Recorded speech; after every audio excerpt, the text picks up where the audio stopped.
வணக்கம். இன்றைக்கி நம்ம வந்து மில்க் ஷேக் எப்படி செய்யலாம்னு பார்க்கலாம் வாங்க. நான் இப்போ வந்து வெண்ணிலா மில்க் ஷேக்கும் ஸ்ட்ராபெரி மில்க் ஷேக்கும் செய்ய போகிறேன். என் பேர பிள்ளைங்க ஒருத்தன் வெண்ணிலா கேட்டிருக்கான், ஒருத்தன் ஸ்ட்ராபெரி கேட்டிருக்கான். ஸோ அவங்களுக்காக செய்ய போகிறேன். அதுக்கு முதல் வந்து இது காலையிலேயே ஒரு 1/2 லிட்டர் பால் காய்ச்சி ஃப்ரீசரில் வச்சு ஃப்ரீஸ் பண்ணி வச்சுருக்கோம். இப்படி தான் செய்யணும். காலையில் செய்தது தான், பழசு கிடையாது. அதில் கொஞ்சம் போட்டுக்கலாம், மிக்ஸி ஜாரில் அதில் கொஞ்சம் போட்டுக்கலாம்.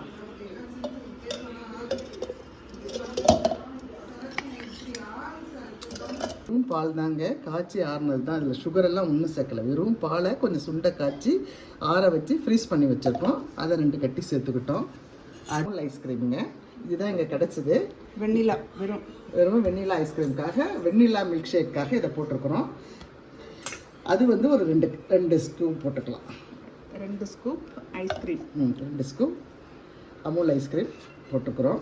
போதுமாம்மா? அடுத்து இது கூட நம்ம வந்து காய்ச்சி ஆற வச்ச பால் அதை கொஞ்சம் சேர்த்துக்கலாம். இது கூடவே வந்து நம்ம 3 ஸ்பூன் சர்க்கரை, இல்லைன்னா ஹனி கூட போட்டுக்கலாம். உங்கள் டேஸ்ட்டுக்கு தக்கன மாதிரி சுகர் ஆட் பண்ணிக்கோங்க. நான் ஒரு 3 ஸ்பூன் இப்போ போடுறேன். அடுத்து வெண்ணிலா எசன்ஸ், இதெல்லாம் கிடைக்குதுங்க கடைகளில், மார்க்கெட்டில் கிடைக்குது இந்த வெண்ணிலா எசன்ஸு. இது சும்மா கொஞ்சமாக போடணும், நிறைய போட்டோமா ஸ்மெல் வந்துடும். பாருமா,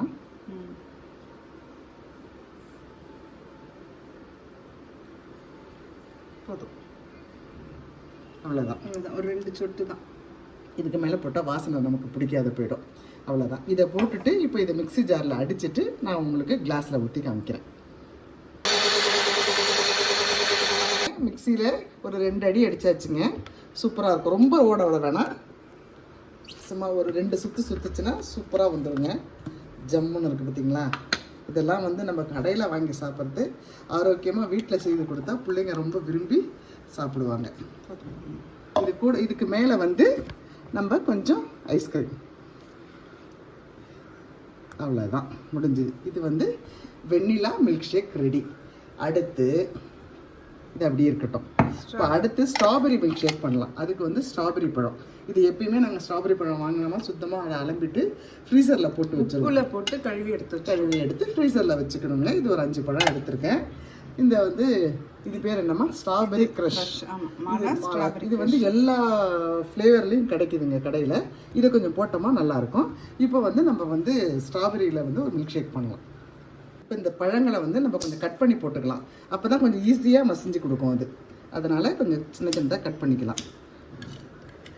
ஈஸியாகவும் கட் பண்ண வரும் ஃப்ரீஸ் பண்ணதுனால. கட் பண்ணி வச்சுருக்கோங்க. அதை வந்து இந்த மிக்ஸி ஜாரில் சேர்த்துக்கலாம், போட்டுக்கலாம். மிக்ஸி ஜாரில் அதை போட்டுக்கலாம். அடுத்து இது இந்த ஃப்ரீஸ் பண்ண பால், அதுலேயும் ஒரு 2 ஸ்கியூப் போட்டுக்கலாம். எடுத்து 2 கியூப் போட்டாச்சு. அடுத்து ஐஸ்கிரீம், அது ஒரு 2 கப்பு போட்டுக்கலாம். 2 கரண்டி போட்டுக்கலாம். ஐஸ்கிரீம் போட்டாச்சு.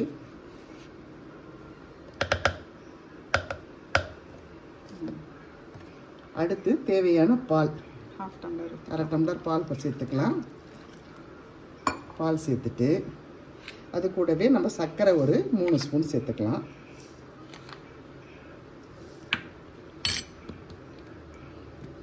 இந்த ஸ்ட்ராபெரி க்ரஷ் அது கொஞ்சம் சேர்த்துக்கலாம்.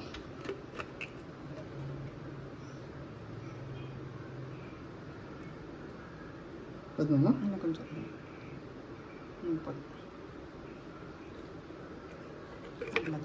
இவ்வளோதான் முடிஞ்சுதுங்க. இது இப்போ வந்து நம்ம மறுபடியும் இந்த மிக்ஸி ஜாரை க்ளோஸ் பண்ணி மிக்ஸியில் வச்சு சும்மா ஒரு 2 அடி அடித்து எடுத்துகிட்டு வரணும். அவ்வளோதான்.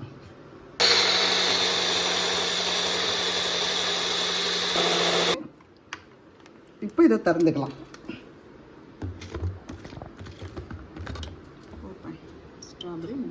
Strawberry milk shake ready. அதை வந்து கிளாஸில் மாற்றிக்கலாம். திக்காக இருக்குது பாருங்கள். ஐஸ்கிரீம் போட இடம் வேணுங்களா? இது கொஞ்சம் போடுவா. ஸ்ட்ராபெரி ஐஸ்கிரீம் வந்து போட்டோமா சூப்பராக இருக்கும். கிடைக்கல அது, அதனால் இந்த வெண்ணிலா ஐஸ்கிரீமே ஒரு கரண்டி சேர்த்துக்கலாம். சேர்த்துட்டு இப்போ இந்த இருக்குது பாருங்கள் ஸ்ட்ராபெரி க்ரஷ், அந்த சிரப்பை வந்து கொஞ்சம் போட்டுக்கலாம். இது ஒரு டேஸ்ட்டை கொடுக்கும். போதும். அவ்வளோதான் முடிஞ்சிருச்சுங்க. இது வந்து வெண்ணிலா மில்க் ஷேக்கு, இது ஸ்ட்ராபெரி மில்க் ஷேக்கு. நம்ம வீட்டு முறையில் தயாரிச்சிருக்கோம். ரெண்டுமே ரொம்ப அருமையாக இருக்கும். டேஸ்ட் பண்ணி பார்த்தா உங்களுக்கே தெரியும் இந்த முறையில் தயாரிச்சிங்கன்னா. இதெல்லாம் என் பொண்ணு தான் செய்வாங்க, எனக்கு சரியாக செய்ய தெரியாது. அதனால தான் தடுமாற்றமாக இருக்குது. ஆனால் முறைகள் நான் சொல்லிக் கொடுத்தபடி தான் உங்களுக்கு சொல்லியிருக்கிறேன். நீங்கள் இதே மாதிரி வீட்டில் ட்ரை பண்ணி பாருங்கள், ரொம்ப நல்லா வரும். ட்ரை பண்ணி பார்த்துட்டு நீங்கள் சாப்பிட்டுட்டு ஃபீட்பேக் எனக்கு சொல்லுங்கள். அனைவருக்கும் நன்றி, வணக்கம்.